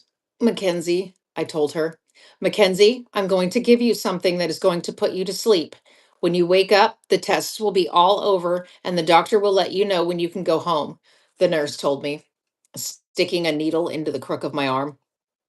I don't have a home, I said as she taped the needle down to my arm, and the other nurse put a clamp on my finger, which caused the little television to start beeping before I fell asleep. When I opened my eyes, Officer Lee was sitting in a chair to the right of the bed I was in. Jimmy was sitting in a chair to the left of me. Angela, Jack, and Gwen were sharing a sofa in the far corner of the room, and Brian and Alex were trying to sit together in a chair next to the sofa. As I began to stir, they all stood up and surrounded the bed. How are you feeling, Mackenzie? Officer Lee asked. I'm okay, ma'am, I told her. Do you think you would be willing to answer a couple of questions? I guess so. Do you know why Betty Warren hit you? Because I asked her why we weren't allowed to talk in the house and why the boys were able to relax after dinner, but the girls had to clean the house. I just questioned her rules and she became very angry with me, I told her. That's what Angela told me, but she didn't know why you were hit a second time. I couldn't move because my whole body hurt and she got mad because I wouldn't look at her when she was talking to me. You don't have to worry about Mrs. Warren anymore. The police have made a visit to her and it has been taken care of. Now, as for the seven of you, we are going to have to find you all new homes, Lee told us. Is there any way we could stay with you for a little while? I asked her. There are two reasons that is not going to work. First of all, you, Miss Mackenzie, will be staying in the hospital until the doctor gets your test results back. As for the others, I don't have enough room in my home for everyone to stay with me. Also, my job is demanding, and I can't give you children the kind of attention you deserve. I could possibly check on all of you at your new homes, but it is not advisable for foster children to stay with law enforcement, considering the potential for dangerous situations. Officer Lee responded, leaning back in her chair and crossing her arms over her chest. I understand. Can I get something to eat? I'm so hungry, I said, changing the subject. I will make sure you get food. Let me call in the nurse, she said, pressing a button on the side of the bed. Will I be able to finish it? I asked. Of course you can, Officer Lee said, confused. And even though I'm still kind of tired, I can eat? I inquired. What the hell did this woman do to you in 2 days? The first night I was there after you left, she made us clean everything, so I was tired by dinner time. So she made me go to bed without dinner. And the next morning, I accidentally dropped a piece of pancake on the tablecloth. So she pulled me away from the table and made me sit in the corner while everyone else ate breakfast. And she threw mine away. Tears formed in my eyes as I spoke, and I stared down at my hands. What kind of monster doesn't allow a child to eat? I'm so sorry, Mackenzie. I promise I didn't find anything in her background check that implied abuse of any kind, Lee said, stroking my hair. Of course not. No one would dare say anything in fear of the repercussions, Angela told her. A nurse came into the room and pressed the same button on the bed that Officer Lee had pressed to call her in there. She checked the machines I was hooked up to before she spoke to me. Did you need some help? Did you need help with something? The nurse asked as she looked at the others in the room with me. Is there any way we can get her something to eat? Jimmy spoke up. I suppose we can get something up here for her. As the anesthesia wears off, she will become hungry, the nurse said, checking my vitals before she walked out of the room. So, what is going to happen with the rest of us? Angela asked Officer Lee. Janet Russell said that since the hospital would allow us to stay in the room with Mackenzie, she would allow you all to stay here until she is released by the doctor. But after that, Janet says you will be split up and placed in separate homes, Lee informed. I knew it. I knew this was a bad idea. I told you just shut your mouth and wait it out, and you would go live with another family. But no, you just had to open your mouth and question her. Now, Gwen and I are going to be separated, Angela complained. Wait a minute. You and Gwen are siblings? Lee asked Angela. No, but she is my foster sister, and I don't want to lose her, Angela told Lee. Let me see what I can do about keeping the two of you together, Lee said, leaving the room. Are we going to stay together, Jack? Jimmy asked his brother. Of course we are, stupid. We're siblings, and our parents haven't lost custody of us yet, Jack said. Brian and Alex looked at each other and mumbled in whiny voices as if to mock the others. What's going to happen to us? Brian whined. Oh no, a new home, Alex imitated, bending his arms and waving his hands around at his shoulders. Boo-hoo! Brian faked emotion, miming rubbing his eyes with his fists. Wah! Alex copied. All right, you two, that's enough, Angela scolded. Brian and Alex laughed as they slapped their right hands together in a high five. The two boys fell into the chair they were previously sharing and continued to quietly make fake crying sounds to one another. Angela rolled her eyes at the boys as she and Gwen returned to the plastic like sofa. Gwen leaned to Angela, and Angela wrapped her arms around her foster sister. Okay, Officer Lee began as she re entered the room, followed by someone carrying a food tray for me. I spoke to Janet Russell, and you all have been taken care of. Jack and Jimmy, the two of you are going to a foster home that is within walking distance from where your parents are living now. The two of you will be able to have regular visits with them every Wednesday after school and all day Saturday, Lee began. Of course, that is only if they want to visit with us, Jack said. Janet has already contacted your parents, and that is what they agreed to, Lee said. What about the people we are going to be staying with? Anything that we should know about? Jimmy asked. The couple has been fostering children for the past 35 years. All of their children are always unadoptable due to their parents only temporarily having their rights taken away. Most of the children live with them until they are grown up, until they grow up and move out on their own. If you are there during a holiday, you will probably meet about 25 of their foster children whose parents never regained custody, Lee explained. Good to know that at least we will have a family, even if it doesn't include our real parents, Jack commented. Okay, moving on. Gwen and Angela, you two are going to the home of a nice couple who would like to adopt but don't want to start at the baby stage. They are in their 40s and have been unable to conceive for the past 10 years. They said they had hoped to have at least two children by now, but they don't want them under the age of 5. The two of you can be sisters, Officer Lee reassured them. Thank you, officer, Angela said, hugging Gwen closer to her.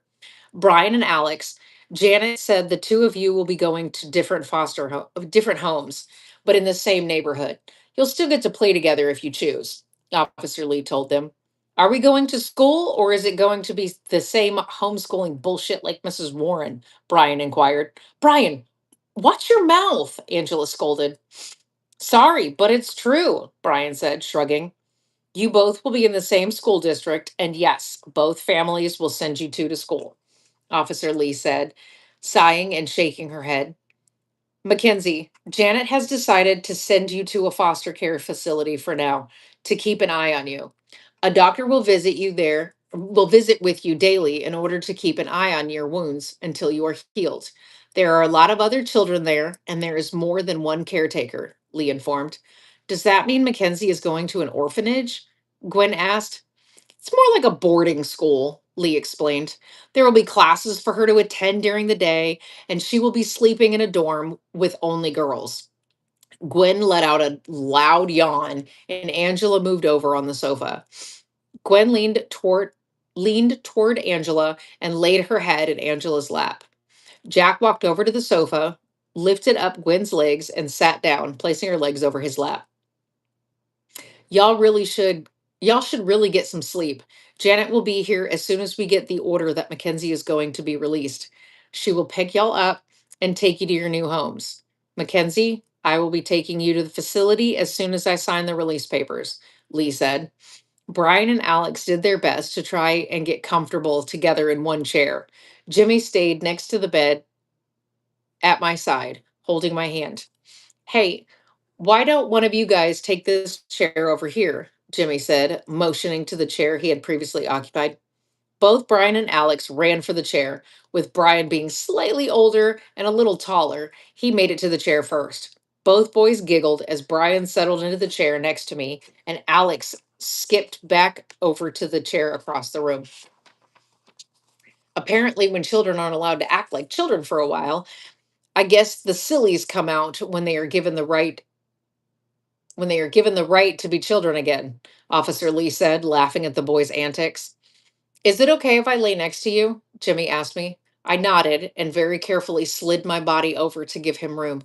He climbed up onto the bed next to me and held my hand. I looked around the room at the six children I would probably never see again. Once we were all separated, I was glad that I was able to get them out of that house, but I was sad that I was going to be alone without any friends. Ah.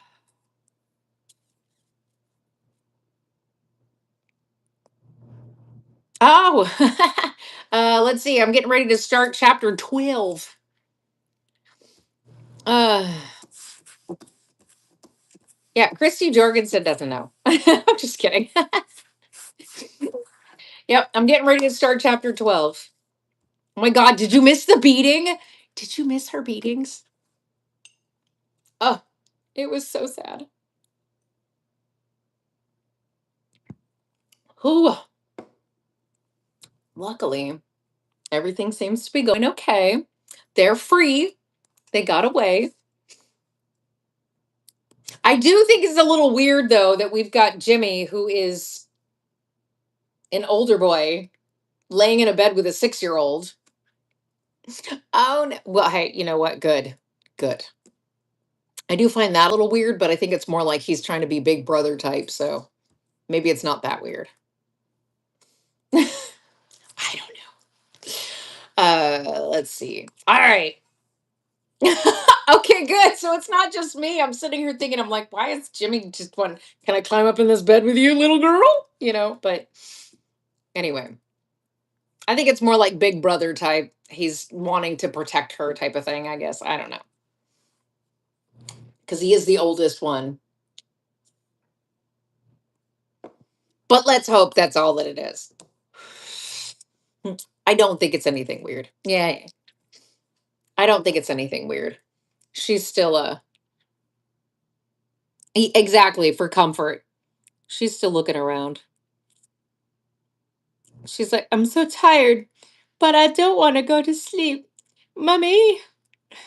I know, right? I love when she does that. She's like, okay. She just cocoons herself under that blanket. I love that. Uh. All right. Whew. Chapter 12. Uh, the next morning, I know, right? This sweet girl. The next morning, other than Officer Lee, I was the first to wake up. Jimmy was still in the bed next to me, and Lee was in the chair on the other side. How are you feeling this morning? Lee whispered. My whole body hurts. I can feel my heart beating all over, I told her. Jimmy began to stir next to me as he moved. He put slight pressure against my side, and I whimpered, feeling a sharp pain radiating through my body. He opened his eyes and immediately rolled off the side of the bed. I'm sorry, sweet girl. Did I hurt you? He asked, standing next to me, holding my hand. It's okay, I told him, tears rolling down my face. When the others had woke up, a nurse entered the room with food for everyone. Angela, Gwen, and Jack did their best to eat with the trays on their lap, sitting on the sofa. Brian and Alex were still sitting in separate chairs with their trays on their laps as well. Jimmy decided to stand next to the bed and share the rolling table with me. By the time we had finished, Officer Lee stood, took the food trays, and left the room. The others gathered around the bed and began asking me questions. How do you feel this morning? Angela asked as she stood at the foot of the bed. Still a little sore, but it's okay. I promise. I will be okay, I told them. I hope so. Make sure you keep that sassy attitude. You're going to need it for the rest of your life, Jimmy said, grabbing my hand.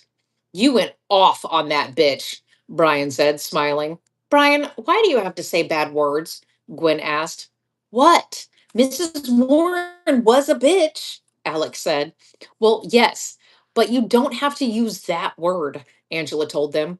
When Officer Lee re-entered the room, she was holding one of the outfits she had bought for me.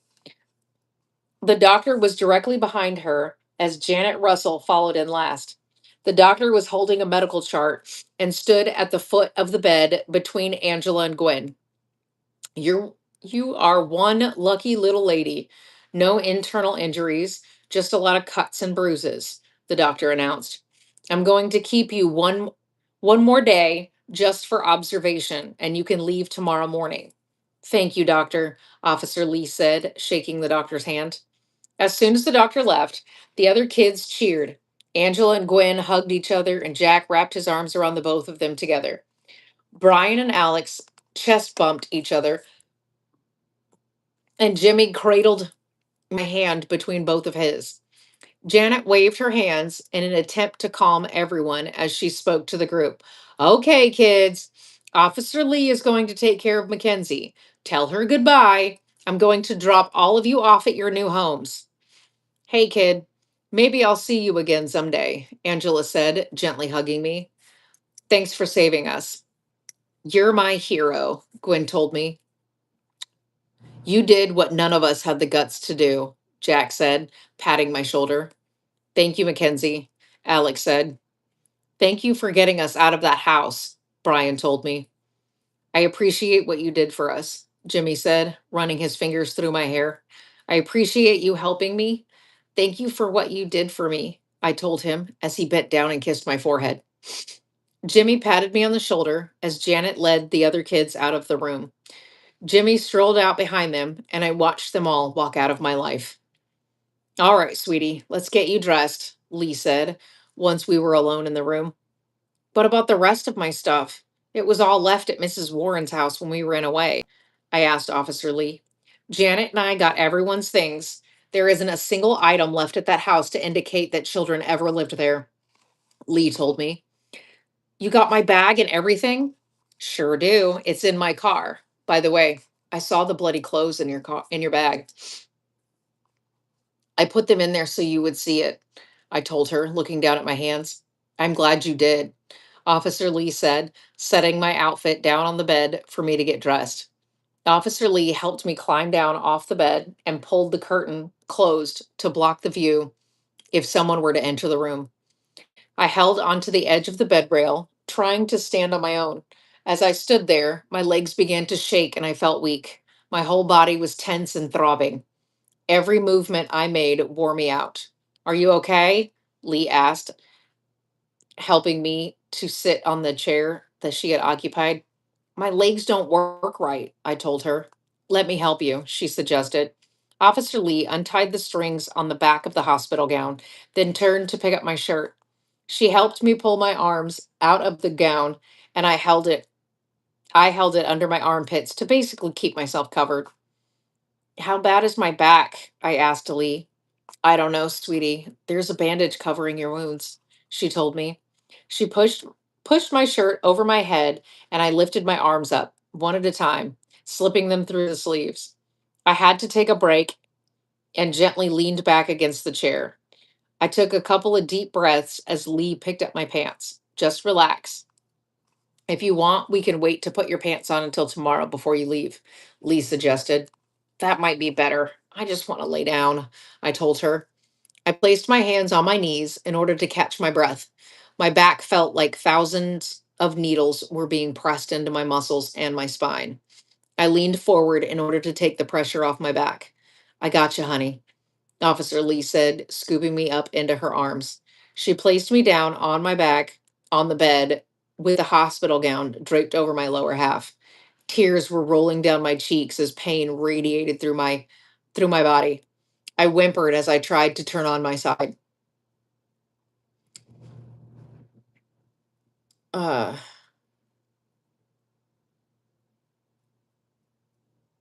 Sorry, I lost my place. There it is. I'm going to be okay, I whispered, more to myself than to Lee. That's right, sweetie. You're going to be okay, Lee said, placing my pants on the edge of the bed and pulling the blanket up over me. As I laid on my side, crying from the pain, a nurse entered the room. She was pushing a cart with several first aid supplies on top. How are you doing? The nurse asked. I'm going to be okay, I told her. Yes, you are. I'm just going to check your back and the back of your legs to make sure you are healing and bandage you back up. Is that okay? The nurse informed. I nodded and rolled over. So I was laying on my stomach. I rubbed my face into the pillow, trying to wipe off the tears. Officer Lee sat down and watched the nurse lift my shirt up in order to access the wounds on my back. Are you are you doing okay? The nurse asked, pulling up the bandages off my back. Uh-huh, I said, grunting the sound out of my mouth. Well, your wounds are looking good. I'm just going to Will somebody tell her it's in the live announcements? Hold on. Let me finish this chapter and then I'll get tell her. It's well, your wounds are looking good. Hold on. Sorry, I just got notification from from Discord. I'll get it. Uh Christy Jorgensen. That's why I lost my train of thought because she commented something. She got kicked out or something.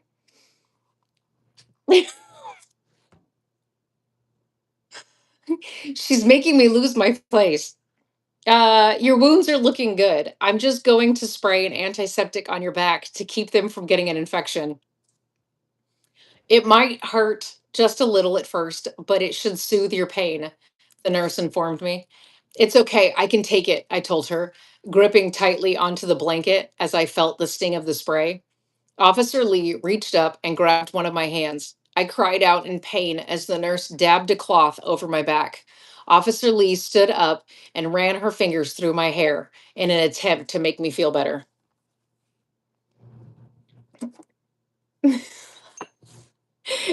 Thank you, Miranda.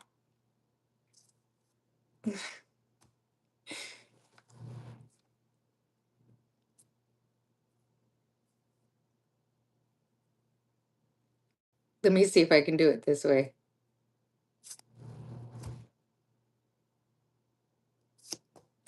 I just at everyone. It's in live announcements. I made sure to post it there. I don't even know how she got out.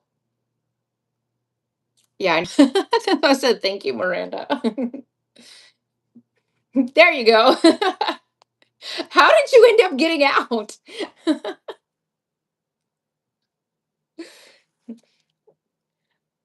um, it's always it's always under live announcements instead of in general. There we go. Oh, your phone died. Oh, your phone died. Oh no, that sucks.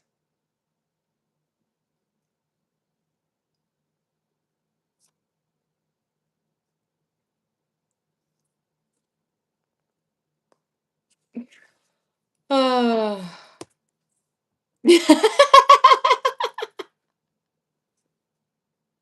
I just sent it to you, Carrie. That's so funny. I thought she started tapping the screen and tapped out.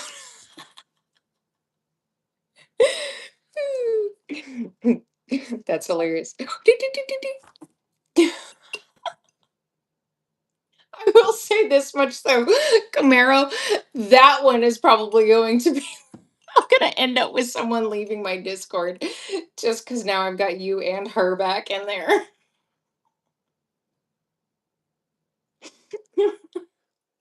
I mean,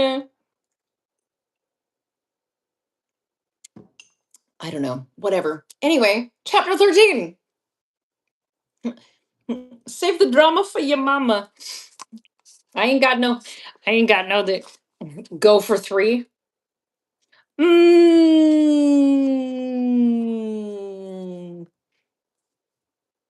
maybe. We're fun. You read. Nice, Christy Jorgensen. I know, right? All right, 13. Christy Jorgensen's like, keep going, keep going. All right. The next morning, the doctor entered the room with the clipboard. He handed it to Officer Lee, then stepped up next to the bed. Good morning, Mackenzie. How are you feeling today? He asked. A little better, I told him. She's been laying on her side all night. I helped her to the bathroom once in the middle of the night, but she was able to walk back to the bed on her own. I did, however, have to help her back up into the bed, Lee informed him. That's because when I tried to climb up, it felt like a monster with sharp nails was scratching my back, I said. Well, let me take a look at your back and see how it is healing, he said. I rolled over onto my stomach as he lifted my shirt up. He peeled the bandages back and pressed his finger against my back around the abrasions. Ow, I complained as he pressed down on a tender spot on my back. There's still some bruising and redness around the cuts, but the skin is healing nicely. I will have the nurse come in to clean and rebandage your back. Other than that, Officer Lee has just signed your release papers and you are free to go, the doctor said, taking the clipboard back from Lee and leaving the room. Are you happy you get to leave today? Lee asked. I'm happy just to be able to go outside, but I would be happier to go see Auntie May, I told her.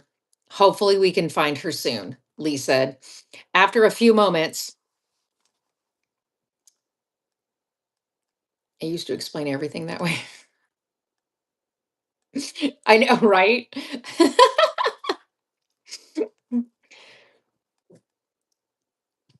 The thought of that pain, I know. After a few moments, the nurse came into the room with the first aid cart. I wasn't looking forward to the antiseptic spray, but I was looking forward to being able to finally put on pants. For a little while, after the nurse had rebandaged my back and legs, I laid still. I waited for her to leave the room and Officer Lee to come over and help me turn to my side like she had done the day before. Once I was on my side, Officer Lee brought the chair she was sitting on over to the side of the bed so I could stand up out of the bed. I sat down on the chair and helped me put my pants on. She placed the waistband over my feet and pushed up each pant leg until my feet peeked out at the end. I stood up and pulled my pants up the rest of the way and fastened them. Are you ready to go? Officer Lee asked. I guess so, I told her, shrugging. We left the hospital and headed out to Officer Lee's car. As she drove me to the foster care facility, I looked out the window and watched the trees go by. You will have a doctor visit you daily to check on your back and legs in order to make sure you are healing, Lee informed. Is the doctor going to spray the stuff on me that makes it sting? I asked. Maybe, but the doctor will decide the best first aid to be sure your wounds heal. As Officer Lee pulled off the main road and drove down the long, winding private road to the facility, I observed the wide building, which was only 4 stories high. Officer Lee began going into details about the history of the facility as if I were taking a tour of a museum. But in my 6-year-old mind, I didn't quite understand most of what she said. The facility sits on 600 acres. The 10,000 square foot building was built 30 years ago, originally as a boarding school for pregnant teens and unwed mothers. It was a place for them to go until their babies were born. 90% of those women would give up their children for adoption, and those children would be adopted from this facility. The rooms have been remodeled now. There are still rooms for pregnant teens, but most of those teens are already in the foster care system. You'll be staying with girls your own age, Lee told me. There aren't any grown-ups here? I asked. There are, but here, once you turn 6 years old, you are taught life skills in order to take care of yourself. You will have an orientation that will tell you everything you need to know. Are you ready to go inside? She asked as she pulled up to the front of the building. Yes, ma'am. There were 5 concrete steps up to a large concrete porch. On the concrete porch, there were several round tables with 4 chairs at each one. The steps were only a few feet from the front doors. The double front doors were a mashed pea color, and the building was built with brown brick. Lee touched my knee with a soft, reassuring touch before she turned off the car and got out. She came around the vehicle and opened the back door for me. After she retrieved my bag from the trunk of the car, she extended her hand. I grabbed her hand as leverage to stand up. As we walked toward the front steps, a woman with black curly hair wearing a skirt suit emerged from the front doors. Welcome, Mackenzie. I hope you will be happy here. I'm Susan Riley. Please feel free to to me with any questions or concerns you may have, the well dressed woman said. Isn't that great, Mackenzie? You can ask all the questions you want, Lee said, nudging me. I think I'll keep my questions to myself for a while, I said, hiding behind Lee. Well, whenever you're ready to talk, someone will be there to listen to you, Susan Riley told me. Let's go inside for orientation. We walked toward the steps and Officer Lee traipsed up in order to shake her hand. Susan led Lee into the facility as I lagged behind. My legs felt like lead weights as I lifted each one slowly onto each step. They stood in the foyer, waiting for me to catch up to them. I stopped just outside and peered in the open doorway. Come on in, Mackenzie, Lee urged, patting her leg. I stepped inside, walked up to her, and wrapped my arms around her thigh. I watched as children of all ages walked past from all around us. They were in groups and they were talking and laughing. As I watched, everyone seemingly having a good time, I loosened my grip on Lee's leg and felt more comfortable about being there. There was a hallway to the left and a hallway to the right. Both hallways turned around a corner, so I wasn't able to see where they ended. The tiles on the floor indicated division. There was a trail from the front doors, which divided a large open area that led toward the back. Each side of the trail was set up like 2 separate living rooms. Neither room had a television, but I was okay with that. You might have to give her some time before she opens up or trusts a grown up. She's had a rough week, and her caretakers are the ones who have made it rough for her, Lee told Susan. Hey, Gertrude, could you show Mackenzie to her room so she can put her stuff away? Susan asked another lady as she approached us. Hello, Mackenzie. I'm Gertrude. Everyone around here calls me Miss Gertie. I'm going to show you the dorms and which room you'll be staying in, she said, presenting her hand to me. Gertrude was a tall, lanky woman. She wore a long navy blue dress with a floral pattern and a yellow cardigan draped over her shoulders. I hid behind Lee and refused to hold Gertrude's hand. Lee placed her hands on my shoulders and knelt down to get eye level with me. Mackenzie, you're going to be staying here for a while. This is a safe place, I promise. Look, if it will make you feel better, I will come check on you tomorrow while I'm out on patrol, she told me. I nodded and fell into her for a hug. I started to cry, not knowing how safe I really was. When she wrapped her arms around me, she barely touched me so she wouldn't hurt me. I pulled away from Lee, but still refused to take Gertrude's hand. Lee nodded to Gertrude as she retracted her hand, then led me down the hallway to the left of the front door. This facility has been here for 30 years, Gertrude told me as we walked up the stairs at the end of the hallway. For the past 10 years, it has housed thousands of children in the foster care system and kept them safe. The girls are housed on this side and the boys are on the other side. You will be staying in the room with 7 other girls. 5 of them are 6, just like you. One is 12 and the oldest is 15. She will be the one you go to first if you have any problems. She took me up to the 3rd floor and opened the door between the stairs and the hallway. As we walked down the hall, past closed doors, the first thing I thought about was the fact that each room had a door, unlike the rooms at Betty Warren's house. Miss Gertie stopped in front of the 4th room from the stairs and opened the door. Immediately began screaming and hyper. I immediately began screaming and hyperventilating. No, I can't go in there. I won't go in there. You can't make me. I screamed as I backed away from the room and pressed my back against the opposite wall. I heard footsteps running up the stairs. Officer Lee came barging through the door into the hallway as I sat down in front of the wall, staring at the open bedroom door. Lee sat down on the floor in front of me and ran her fingers through my hair. What happened? Lee asked Gertrude. I don't know. I opened the door to her assigned room and she started screaming, Gertrude answered. As Susan came through the door and into the hallway with us. Mackenzie, what happened? Lee asked me. 4th room, I said. What does that mean? Gertrude asked. She stayed in the 4th room at her last foster home, where the foster mother there hurt her in that room. Lee explained to Gertrude and Susan before focusing back on me. Mackenzie, we can find you another room.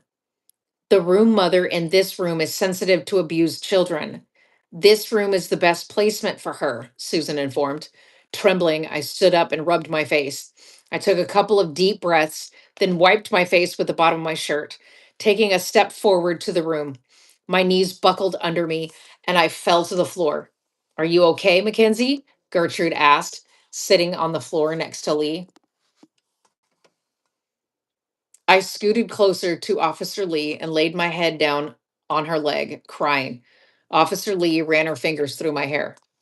Susan, are you sure we can't move her to another room? This could be detrimental to her.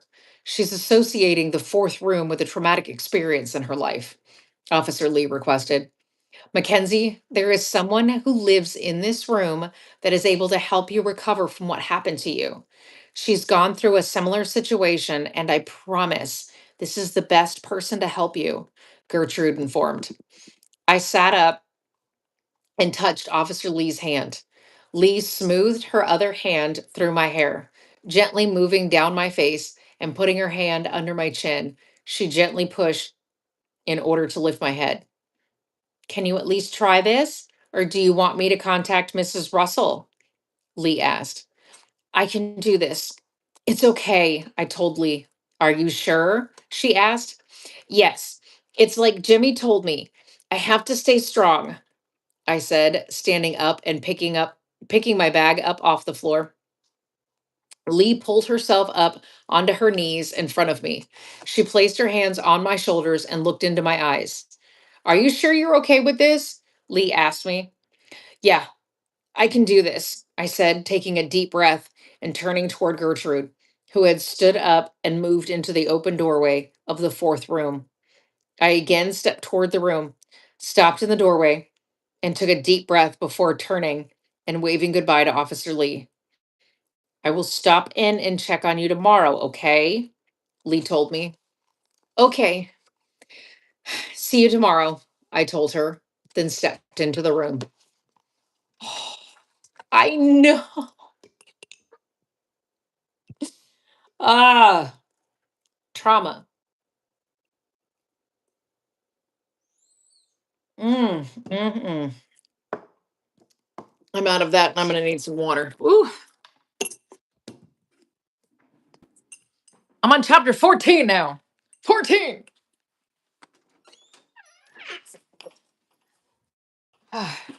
Good grief.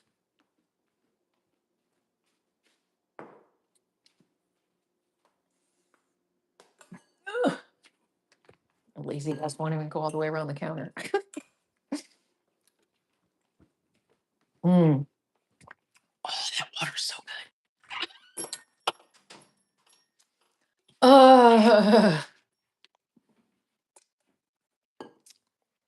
Hey, we can only hope for good things for now, right? Good things. And then as long as she's in that group home, you can only have good things, right?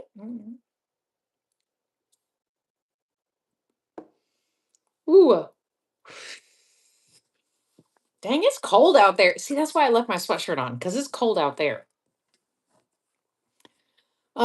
Okay. I don't know how it's cold in the house. I'm just saying. All right, 14. I got 14, 15, 16, and 17. So there's only four more chapters to read. Oh, there were three sets of bunk beds, one single bed and one double bed. The third set of bunk beds had only one bunk that was visibly not being slept in. I walked over and placed my bag on the floor in front of the bed, then sat down next to it. You can sit on the bed. The other girls will join you shortly. Are you sure you're going to be okay in here? Gertrude asked me. After a while, I will be okay. Who are the other girls that are going to be staying with me in this room? I asked, picking myself up and sitting on the bed. Well, the two girls in the first two bunks by the door is Diane on the bottom and Jane on the top. Next to those bunks, you have Rachel on the bottom next to you and Eliza on the top. In the bed above you is Joyce. In the single bed is 12-year-old Shirley. She will show you to your classes and help you with any classwork you may need help with. And the double bed is 15-year-old Prudence. She's your room mother. She's the one you will go to for anything. If she feels that you would benefit from talking to a grown up, she will set up a meeting with me and we can talk about what might be bothering you, Gertrude told me. Just then, all the girls came rushing into the room laughing. Once they noticed the two of us were in the room, they each greeted Gertrude with an embrace. Miss Gertie, who's our new roommate? One girl asked. Girls, this is Mackenzie. Mackenzie, this is Diane, Jane, Rachel, Eliza, Joyce, Shirley, and Prudence. Gertrude introduced the girls as they lined up and stood in front of their beds. Each one of them walked over and surrounded me as I sat on my assigned bed. They sat down on the bed next to me as well as on Rachel's bed in front of me. As they stared at me quietly, I didn't know what they wanted me to say, so I sat there, nervously smiling at each one of them. Diane had short, curly black hair and green eyes. She had a sad look on her face, which I wasn't sure if she was sad for me or if she was hurt as well, and it was more sympathetic. Jane had long blonde hair and blue eyes.